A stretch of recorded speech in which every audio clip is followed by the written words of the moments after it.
Командующий военной академией в Пентагоне давал лекцию о потенциальных проблемах и военной стратегии. В конце лекции он спросил, есть ли какие-то вопросы.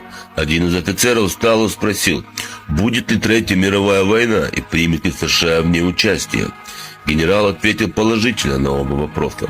Тогда другой офицер спросил, кто будет нашим врагом? Генерал ответил, все указывает на то, что это будет Китай. В аудитории все были шокированы.